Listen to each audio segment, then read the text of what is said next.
जो लोग बुद्धिमान हैं वो ये जानते हैं कि शब्द हथियार की तरह होते हैं जिनसे किसी को भी बचाया जा सकता है या किसी को भी मारा जा सकता है। अब आप सोच रहे होंगे कि शब्दों से किसी को मारा कैसे जा सकता है, तो जरा सोचिए, ज्यादातर आत्महत्याओं के पीछे किसका कारण होता है? किसी के पति ने कुछ कहा, किसी के पिता ने कुछ कहा और उन लोगों ने आत्महत्या कर ली। तो ये आत्महत्या किसके कारण हुई? वो पीड़ित के मन को कितना दुखी कर गए कि उसके मन को दुख सहना, उसे ज़्यादा बर्दाश्त करना नामुमकिन हो गया और इसी वजह से उन्होंने आत्महत्या कर ली। ऐसे ही आपके शब्द किसी को नया जीवन प्रदान कर सकते हैं। जब कोई आदमी उदास होता है या दुखी होता है तो आपके शब्द उसमें नया जोश, एक नया उत्साह भर सकते हैं और एक हारा हुआ आदमी अपने जीवन में एक नई शुरुआत कर सकता है उसी शब्दों के माध्यम से, हमारी वाणी के माध्यम से। तो अब तक आप ये तो समझ ही गए होंगे कि हमारे शब्द हमारे जीवन को किस तरह निर्धारित करते हैं, शब्दों में कितनी ताकत होती है और किसी से बात करते वक्त हमें कितनी सावधानी से अपने शब्द चुनने चाहिए। आज की जो बौद्ध कहानी मैं आपको सुनाने वाला हूँ उसमें आपको सीधे सीधे तौर पर कुछ ऐसे तरीके पता चलेंगे, कुछ ऐसी परिस्थितियाँ पता चलेंगी जहाँ पर आपको हमेशा चुप रहना चाहिए। कुछ परिस्थितियों में अगर आप कुछ नहीं बोलेंगे तो वही आपके लिए सबसे ज़्यादा बेहतर होगा। तो चलिए कहानी शुरू करते हैं। एक बार की बात है, एक युवा लड़का एक बार एक बौद्ध भिक्षु के पास पहुंचा। काफ़ी परेशान लग रहा था। उसने बौद्ध भिक्षु से जाकर पूछा कि हे महात्मन, मैं अपने आप से बहुत परेशान हूँ, अपने आप से दुखी हूँ। बाहरी रूप से मुझे कोई दुख नहीं है, मैं धन धान्य संपन्न हूँ, मुझे कोई शारीरिक रोग भी नहीं है, लेकिन मैं खुद से परेशान रहता हूँ, अपने मन से परेशान रहता हूँ। अक्सर मेरी बातों को मेरा कोई भी दोस्त गंभीरता से नहीं लेता है और ना ही मेरे परिवार के लोग मेरी किसी बात को गंभीरता से लेते हैं। मैं जो कुछ भी सलाह देता हूँ या तो वो उसे मजाक में उड़ा देते हैं या फिर उसे गंभीरता से लेते ही नहीं हैं। मेरी बातों को कोई गंभीरता से क्यों नहीं लेता? क्यों मेरी बातों को कोई अमल नहीं करता? क्यों मेरी बातों में कोई रुचि नहीं दिखाता? क्या कारण है? कृपया मुझे बताने का कष्ट करे गुरुदेव और मेरे इस मन के दुख को दूर करे गुरुदेव। ये सुनकर बौद्ध भिक्षु ने कहा कि आज सुबह मैं चलित ध्यान करते वापस आ रहा था। रास्ते में कुछ कौवे कांव कांव कर रहे थे और वहीं पर जब मैं चलता हुआ कुछ दूर आया तो मुझे कोयल की मधुर आवाज़ सुनाई दी। ये सुनकर अचानक मेरे मन में ख्याल आया कि कौवे कितना कांव कांव करते हैं, कितना बोलते रहते हैं, लेकिन कोई भी प्राणी कौवे की आवाज़ को पसंद नहीं करता। कोयल और मोर हमेशा सही परिस्थिति के हिसाब से बोलते हैं। जब भी बारिश होने वाली होती है और बादल घिराते हैं और बारिश होने की आशंका होती है, ऐसे में मोर अपनी मधुर आवाज़ से गाता है जो सभी को प्रिय होता है, सभी को अच्छा लगता है। ऐसे ही अगर इंसान सही परिस्थिति के हिसाब से सही शब्द बोले, सही वाणी बोले, तो वही वाणी दूसरों के लिए संगीत हो जाती है, संगीत बन जाती है और दूसरे लोग तुमसे सम्मोहित हो जाते हैं और वहीं पर तुम्हें स्वयं वो गंभीरता से लेने लगती हैं। और दूसरी तरफ अगर तुम यूं ही बेफजूली में कुछ भी बोलते रहते हो, बिना किसी बात के बोले चले जाते हो, तो फिर तुम्हें कोई भी गंभीरता से नहीं लेता। तुम उस कौवे की भांति हो जाते हो जिसकी वाणी कोई भी पसंद नहीं करता और बाद में तुम्हें दुख होता है कि तुम्हें कोई गंभीरता से क्यों नहीं लेता। इसीलिए अपने शब्दों को बेहद बुद्धिमानी के साथ इस्तेमाल करना सीखो। अगर तुम नहीं सीखोगे तो समाज में तुम्हें कोई सम्मान या कोई गंभीरता से नहीं लेगा। ये सुनकर वह युवक बोला कि हे भंते, मैं जानता हूँ कि मैं ज़्यादा बोलने की बीमारी से ग्रस्त हूँ, मुझे इतना नहीं बोलना चाहिए, लेकिन मैं अपने आप में काबू नहीं रख पाता और ना ही मैं इतना बुद्धिमान हूँ कि मैं अपने शब्दों को ध्यान पे रख के बोल सकूँ। मैं तो किसी से बात करते वक्त इतना सोचता भी नहीं कि मुझे अपने शब्द किस तरह इस्तेमाल करने हैं। कृपया करके कुछ ऐसी परिस्थितियाँ बता दीजिए जहाँ पर मुझे कम बोलना है या फिर बोलना ही नहीं है, हमेशा चुप रहना है। अगर आप मेरा ऐसा मार्गदर्शन कर सकती हैं तो मेरा जीवन आसान हो जाएगा और मुझे ज़्यादा दिमाग या अपनी बुद्धि लगाने की भी ज़रूरत नहीं पड़ेगी। ये सुनकर बौद्ध भिक्षु ने मुस्कुराते हुए कहा कि हे बंते, वैसे तो इंसान को हर परिस्थिति में सोच समझ कर ही बोलना चाहिए, लेकिन अगर वह हमेशा होश में नहीं रह पाता है, ध्यान में नहीं रह पाता है, तो मैं तुम्हारे दैनिक जीवन की कुछ ऐसी परिस्थितियां बता रहा हूँ जहाँ पर तुम्हें हमेशा चुप रहना है। अगर तुम ऐसी जगहों में कुछ बोलोगे तो तुम्हारा अपमान ही होगा या तुम्हें कोई गंभीरता से नहीं लेगा। सबसे पहली जगह या यूं कहे परिस्थिति जहां इंसान को हमेशा चुप रहना चाहिए, वो है जब किसी ऐसे विषय के बारे में बातचीत हो रही हो जिसके बारे में आपको कोई जानकारी ही नहीं है। तो ऐसी परिस्थिति में व्यर्थ में बीच में टांग अड़ाना, अपना ज्ञान देना, व्यर्थ का ज्ञान, आपको कुछ पता नहीं है फिर भी आप अपना ज्ञान देने के उत्सुक हैं, तो ऐसी जगह पर आपका अपमान ही होगा।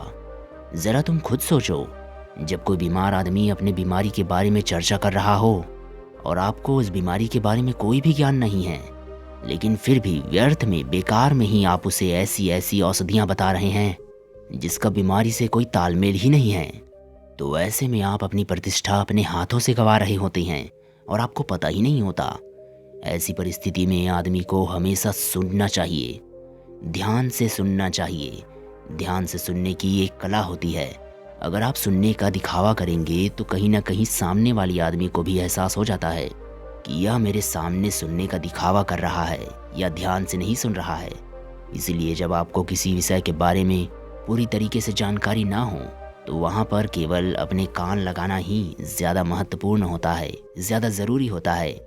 आप उस इंसान की बातें ध्यान से सुन सकते हैं और इसी बीच आप दोनों के बीच एक संबंध पैदा होगा और वह संबंध सच्चा होगा क्योंकि आपने उसके बात को बड़े ही ध्यान से सुना है और इस बात का पता तो सामने वाले को भी होता है। तो हम बिना कुछ बोले सिर्फ सुनने मात्र से किसी को अपना दोस्त या मित्र बना सकते हैं। इस बात को हमेशा ध्यान में रखना। दूसरी जगह जहां इंसान को हमेशा चुप रहना चाहिए वो है खाना खाते वक्त। खाना इंसान को हमेशा चुप रहकर खाना चाहिए, मौन रहकर खाना चाहिए। महात्मा बुद्ध और उनके भिक्षु हमेशा चुप रहकर भोजन करते हैं, शांत भाव से भोजन करते हैं, परिपूर्ण होकर भोजन करते हैं, पूरी तरीके से करते हैं, एक एक टुकड़े का स्वाद लेकर भोजन करते हैं।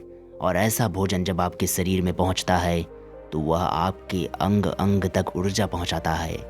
अक्सर हम भोजन करते वक्त कुछ न कुछ बोलते रहते हैं, कुछ न कुछ सुनते रहते हैं, लेकिन मौन रहकर पूरा स्वाद लेकर उस भोजन को कभी नहीं करते। हम उस भोजन को करते वक्त आधे अधूरे ही रहते हैं और इसीलिए हमारा शरीर रोगों से ग्रस्त हो जाता है। ज़रा तुम खुद सोचो, बौद्ध भिक्षु हमेशा भिक्षा लेकर भोजन करता है और भिक्षा भी कितनी, बिल्कुल मामूली सी, और वो भी एक वक्त। तो एक वक्त भोजन करने के बाद भी वो इतने स्वस्थ रहते हैं, इतने उत्साह, जोश और आनंद से भरे हुए रहते हैं। और हम तो इतना खाना खाते हैं, इतने सारे भोजन की सामग्रियाँ हमारे लिए उपलब्ध होती है, लेकिन हमारे शरीर में कोई ऊर्जा नहीं होती। इसका सबसे बड़ा कारण होता है कि हम अपना भोजन होश में नहीं करते हैं, परिपूर्ण होकर नहीं करते हैं, मौन रहकर नहीं करते हैं। इसलिए अपना भोजन हमेशा मौन रहकर ही करो। तीसरी जगह या यूँ कहें कि वो परिस्थिति जहाँ पर आपने चुप रहना सीख लिया, वो है गुस्से में शांत रहना। तो इसका मतलब ये है कि आपने अपने आप पर विजय हासिल कर ली। जी हाँ, गुस्से में शांत रहना या चुप रहना इतना आसान नहीं होता है। अक्सर हम गुस्से में आकर कुछ ऐसे शब्द या अपशब्द बोल देते हैं जिसका पछतावा हमें हमेशा रहता है, लेकिन जुबान से निकला हुआ शब्द वापस नहीं हो सकता, उस शब्द को मिटाया नहीं जा सकता। वह जिंदगी भर हमारे दामन से जुड़ चुका है और गुस्सा में बोला गया अपशब्द हमारे चित्त को समय समय पर बेचैन करता रहता है, दुखी करता रहता है। लेकिन गुस्से के वक्त चुप रहना सीखना भी एक बहुत बड़ी कला होती है। गुस्से में आदमी का अपने ऊपर काबू कहाँ रहता है, अपने इंद्रियों को वश में वह कहाँ रख पाता है। इसीलिए इस कला को आप तभी सीख सकते हैं जब आप गुस्सा भी होश में रहकर कर पाएं। जब भी आपको गुस्सा आए तो आपके दिमाग में सिर्फ एक ही बात आए कि मुझे चुप रहना है, मुझे किसी से कुछ गाली गलौज, कुछ अपशब्द नहीं कहना है। और जब ये विचार गुस्से के साथ जुड़ जाता है और धीरे धीरे ये आदत बन जाता है तो आप अपने गुस्से को भी काबू करना सीख जाते हैं। जब भी कभी गुस्सा आए तो किसी को कुछ बोलने की बजाय कुछ शारीरिक व्यायाम करना शुरू कर दो।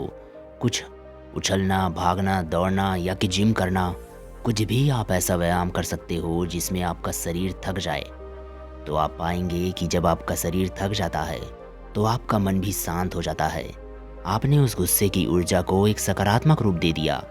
और यही बुद्धिमान व्यक्ति की पहचान होती है, जो दूसरों के तानों से भी अपना घर बना लेता है, अपनी कामयाबी के रास्ते निकाल लेता है। वही सच में बुद्धिमान आदमी है। जो जहर को भी दवा बनाकर इस्तेमाल करना सीख जाए, वही असली बुद्धिमान होता है। चौथी जगह जहां आप चुप रहेंगे तो वही आपके लिए सबसे ज़्यादा अच्छा होगा, वही आपको सम्मान भी देगा। चौथी जगह है जब 4 लोग आपस में बैठकर बातें कर रहे हो, कोई बैठक कर रहे हो, तो वहाँ पर जब 4 लोग बातें कर रहे होते हैं तो चारों लोग एक साथ तो बात नहीं कर सकते। एक बार में एक व्यक्ति बोलेगा और फिर 3 सुनेंगे, तभी वह बैठक कामयाब होगा, तभी वह चर्चा सही रूप में आगे बढ़ पाएगी। लेकिन अगर कोई आदमी ऐसा बैठा हुआ है जो बीच में ही दूसरे की बातें काट कर अपनी बात को ऊपर रखना चाहता है, तो ऐसे में वह चर्चा या वह बैठक आपको कहीं नहीं पहुंचाएगी और चारों लोगों के बीच आप सबसे मूर्ख कहलाओगे। अगर आपको अपनी बात कहनी है तो सामने वाले को अपनी बात पूरी करने दो, उसके बाद अपने विचार रखो। यही एक सज्जन पुरुष की पहचान होती है। और आखिरी जगह है, अगर हमारे माता पिता हमें कुछ कह देते हैं, हमारे बड़े बुजुर्ग हमें किसी बात पर टोक देते हैं या हमें थप्पड़ भी मार देते हैं, तो ऐसी जगहों पे आपका चुप रहना ही उनके प्रति सम्मान दिखाएगा, उनके प्रति आदर का भाव व्यक्त होगा। अगर आप उनके सामने उनका विरोध कर देती हैं, उनका प्रतिरोध कर देती हैं, तो वो गुस्सा तो थोड़ी देर बाद शांत हो जाएगा, लेकिन वो कही गई बात, वो विरोध किया हुआ शब्द या कुछ भी उल्टा सीधा हमेशा आपके मन को सताएगा। और आपके माता पिता को हमेशा यही लगेगा कि आज ये हमारी इज्जत नहीं करता, आज ये हमारी बातें नहीं मानता, क्योंकि ये कमाने लग गया है, ये बड़ा आदमी बन गया है। ऐसी ऐसी बातें उठेंगी, ऐसे ऐसे तंज कसे जाएंगे। इसलिए ऐसी जगहों पे आप मौन ही रहिए, चुप रहिए, कुछ मत बोलिए। अपने गुस्से को अपने अंदर ही पी लीजिए, कुछ व्यायाम कर लीजिए, भाग लीजिए, दौड़ लीजिए, आपका मन अपने आप शांत हो जाएगा। आखिर में बौद्ध भिक्षु ने अपनी बात को खत्म करते हुए कहा कि कम शब्दों में अपनी भावनाओं को उतारना सीखो। शब्द हथियार की तरह होते हैं। बोलो तो होश में बोलो, ध्यान में बोलो। जीवन शैली ऐसी बना लो कि आप जब भी बोलो पूरे होश में रहकर बोलो, पूरे आनंद के साथ बोलो, पूरे प्रेम के साथ बोलो। ऐसी वाणी बोलो जो दूसरों के दिल को ठंडक पहुंचाती हो, जो दूसरों के दिल को शांत कर देती हो। और वो तभी संभव है जब आप प्रतिपल होश में रहकर बोलें। इसके बाद वह युवा लड़का बौद्ध भिक्षु के सामने नतमस्तक हो गया और उनको प्रणाम करते हुए अपने घर वापस लौट गया। तो दोस्तों, कैसी लगी ये कहानी कमेंट में लिखकर हमें ज़रूर बताइएगा। और कहानी अच्छी लगी हो तो वीडियो को लाइक और चैनल को सब्सक्राइब ज़रूर कीजिएगा। तो चलिए मिलते हैं आपसे अगली कहानी में। तब तक के लिए अपना ध्यान रखें। धन्यवाद।